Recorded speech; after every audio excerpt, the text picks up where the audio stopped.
Day.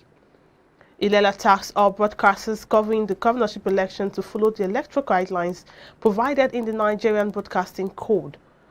The statement went further to outline some of the laws which broadcasters are to follow, adding that election results should not be legally projected on their platforms. The Commission warned that broadcasters who go against the provisions would undergo severe penalties. Candidates in the imminent Anambra governorship election on Thursday signed a peace accord in Awka, the state capital. The chairman of the Independent National Electoral Commission, Professor Mahmood Yakubu, was present at the ceremony, which was facilitated by the National Peace Committee. The MPC is chaired by former military head of state General Abdusalami Abubakar.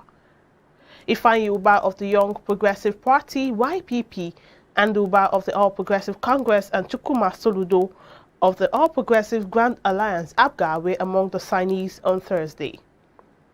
Anambra, as in much of the southeast, had witnessed several gunmen attacks, casting doubt on the safety of the elections. The proscribed indigenous people of Biafra, IPOB, has also threatened the sanctity of the elections if its leader, Nnamdi Kanu, is not released from detention. But the federal government has beefed up security in the state, pledging a free and fair poll. And still in Anambra, ahead of Saturday's governorship election in Anambra, the Inspector General of Police, Usman Al-Kadi Baba, has ordered the restriction of vehicular movement in the state. The IGP, in a statement issued on Thursday, said the restriction is part of measures aimed at protecting the sanctity of the electoral process on November 6. According to the statement, there would be no movement of vehicles in and out of Anambra State from 11:59 p.m. on Friday, November 5 to 11:59 p.m. on Saturday, November 6. The IGP noted that the restriction order has become necessary following pointers from the election security threat assessment conducted by the force, which indicate a high likelihood of infiltration by criminally minded individuals to Anambra State, before, during, and after the polls. The 6 persons abducted from the University of Abuja in the Federal Capital Territory have regained freedom. They were rescued about 3 days after gunmen attacked the staff quarters of the university in Gwangwalada Area Council of the nation's capital.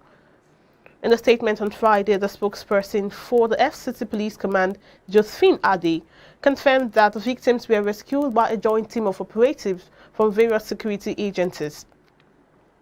Those abducted include 2 professors, a senior lecturer, and 3 of their family members. Chairman of the Academic Staff Union of Universities, Uni Abuja Chapter, Dr. Kasim Umar, who also confirmed that the victims have been rescued, stated that no ransom was paid. Now, moving further, the members of the National Assembly Joint Committee on Land and Marine Transport have questioned the federal government's plan to construct a standard gauge rail line from Kano to Maradi, Niger Republic, while it plans to construct narrow rail lines for other rail projects in the southeast, south-south, and the northeast. The Minister of Transportation, Rotimi Jibike-Amechi, was grilled by the panel when he appeared for the ministry's budget defense on Thursday. The federal government has planned a narrow gauge for the proposed Eastern Rail Corridor to begin from Port Harcourt, River State to Maiduguri, Borno State. Amechi had explained that the standard and narrow gauge will have same load capacity. The only difference, he said, is speed, which is about 20 kilometers. But the lawmakers, unsatisfied with his submission, said the plan was discriminatory against other parts of Nigeria. Chairman of the House Committee on Transportation, Pat Asado, made the first observation. The chairman queried that policy guide study of federal character integration that will make the Ministry of Transportation to put 284 kilometers railway from the end of the north to Maradi and the constructing a narrow gauge in the southeast and the south-south.